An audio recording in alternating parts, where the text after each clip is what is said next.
Why believing our chronic pain and symptoms are a mind-body concern is so difficult.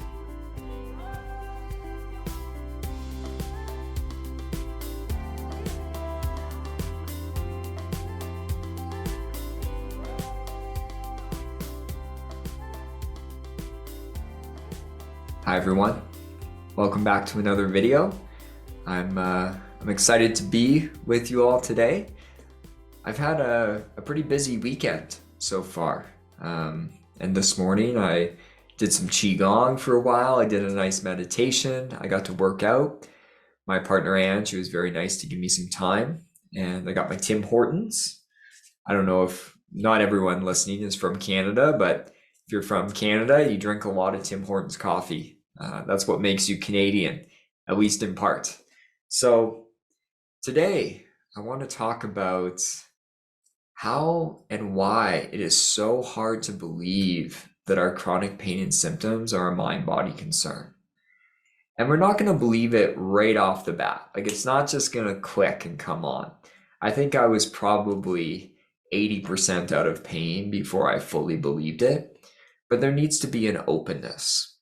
And I was thinking about this topic of why it's so difficult to believe that our pain or symptoms are neuroplastic or a mind-body concern. I was thinking about this topic because of an experience I had last night with my son.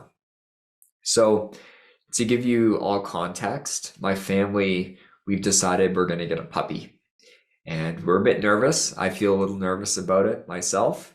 I've had cats in my adult life, but never a puppy. And last night we had made the decision. We went to the pet store. We spent a lot of money. Anyone who has dogs knows this. We spent a lot of money getting everything. And my son was super excited. My son's almost 6. His birthday's next week. And he was really excited. He's was pumped up at the pet store. And we got home and we're going to go get the puppy actually today. But we got home last night and he started to get nervous. And I was feeling anxious too. I felt some buzziness in my body, some of that sympathetic energy going on. And my son went to his room and he started, crying. He was upset. I asked him what's wrong. And in my mind, I was like, he's probably nervous about the puppy.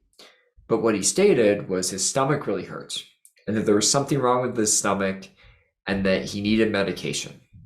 Now, to give you context, my son, similar to his father, also has somatic symptoms, his stomach being a main one.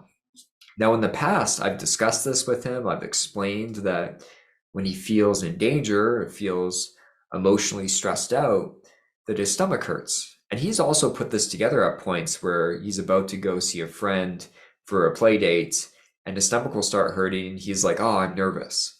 But this time he was convinced. He wanted us to bring him to the doctor, to get medication, to do all these things to fix his stomach.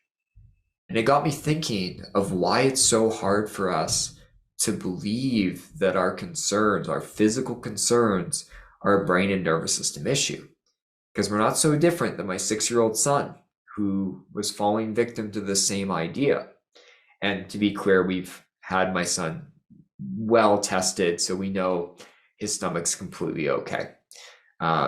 So make sure you do that with your symptoms first. You want to make sure you're medically clear. But why we fall victim to it? And Alan Gordon talks about this, and I really like the way he discusses why it's hard for us to believe that our pain or symptoms are a mind-body concern. And we have a number of things. We have biology, condition responses, and medical diagnoses, the medical system. And so our biology, with my son last night, we biologically have an instinct that when we experience pain or symptoms, that we think there's something wrong with our body. And it's an important one because otherwise we may not get our symptoms checked out medically and get things that we need to heal naturally. So it's important for our survival. But we keep having this gut reaction, this gut instinct that there's something wrong with our body. When I was in pain, I remember my back was so bad, like it was an 8 or a 9 for months on end at one point. I was barely able to walk around. And I was like, there's no way that this is a brain and nervous system issue. It was so hard for me to believe. And my son was experiencing the same thing. He had this biological instinct telling him that his stomach hurt, he needed medication, he needed medical assistance right in that moment. So that's the first thing that holds us up. The second thing after that is conditioned responses. So our brain starts to make associations. My brain made the association that walking equals pain. So walking must be triggering my pain. That's not what actually happened. My brain just interpreted walking as dangerous. But we have these conditioned responses and it keeps us convinced that there must be something wrong with our body. When our brain has just made a mistaken association between maybe a movement, position, condition, and an adverse outcome, such as pain or symptoms. Now, back to my son. Earlier that day, we went to a fancy coffee shop that I like to go to every once in a while, and he got a cinnamon bun. Now, this was hours earlier. This was probably 7 hours earlier in the morning. He got a big cinnamon bun. Even in my mind, I was like, "Are you gonna eat that whole thing? Like that's a big cinnamon bun for a little guy." But he did. He ate the whole thing. He shared one little piece with his sister. But other than that, he ate the whole thing. And so this was what he made the association to. He was like, my stomach must hurt because I ate that whole cinnamon bun. But he was fine all day. So I knew it was probably not the cinnamon bun.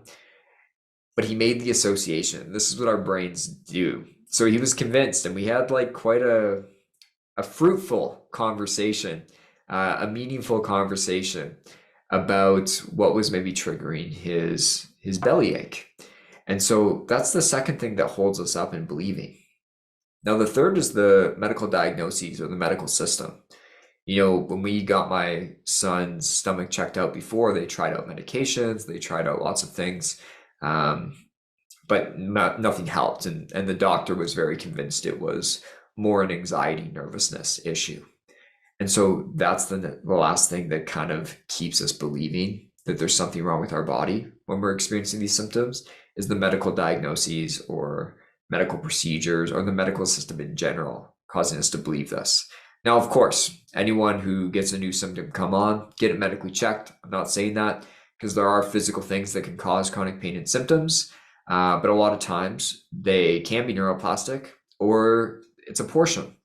Part of it could be more this structural systemic disorder taking place, but there could still be this neuroplastic overlay where a part of it is because our brain and nervous system is feeling in danger. And so with my son, we had a really meaningful conversation. And I explained to him that when I get nervous, sometimes when I get anxious, that my back will hurt or my arms will hurt. It still happens to me every once in a while. And he was quite shocked by this. And it was one of those moments, you know, those heartfelt moments that you have with our kids sometimes that you're going to remember when you're like 80 years old. It was like that moment. It was etched to my mind where I explained to him how I was feeling inside. And I was feeling tension, not pain, but there was tension. I was nervous about getting a puppy today. And he really got that. And we had this meaningful conversation, and I gave him evidence in the past when his stomach hurt, when he was nervous. And in his 6-year-old brain, he was like, you know what? That is what's happening. And he was quite amazed by this. And then we actually did a little somatic tracking. Now, this was the most informal somatic tracking ever that I did with my son. We were doing somatic tracking. He was describing it. His stomach felt stingy. His brain, he said, felt burny. I think more from like an anxiety kind of response. And we did some tickling. He lightened the mood. He watched it. We reminded him he was actually safe. But I also spent time validating that I know he was nervous about our family structure changing and that that's hard. And that I would do what I needed to do to make sure that he felt safe when the dog came home, to make sure that he felt included in the process. And so I didn't invalidate that he was feeling in danger, because there can be real factors in our life that cause us to feel unsafe. And it's not going to be helpful for you just to tell yourself over and over again that you're safe. That's not always the case. There are things in our life that make us feel unsafe. And sometimes we need to make life changes or process emotions or process trauma to actually heal from chronic pain and symptoms. Now, that being said, the sensations themselves, pain, fatigue, other symptoms that you're having, if they are neuroplastic, the sensations themselves are safe. I think that's okay for people to tell themselves. But sometimes, like with my son, we need to work through our emotions and maybe like make life changes. Like we made life changes. We really explained to my son that we'd make sure the dog didn't go in his room when he's sleeping, different things of that nature. And by doing that, it subsided, and probably within an hour or so, he was playing around, joking around again, and in a pretty good mood. So I hope this video was helpful to explain what kind of holds us up. And a big element here is gathering the evidence, like I did with my son. If we want to overcome our biology, condition responses, medical diagnoses, we need to start gathering the evidence and start using the techniques that I explain in my channel so that you can get exceptions where you understand your pain or symptom isn't behaving the way structural or systemic pain behaves. And by doing that, we can help the logical parts of our brain understand that the sensations that we're feeling are actually safe, that our body isn't damaged. So please put your questions or comments down below, hit the like button, subscribe to my channel, and I will talk to you all next week. Happy healing.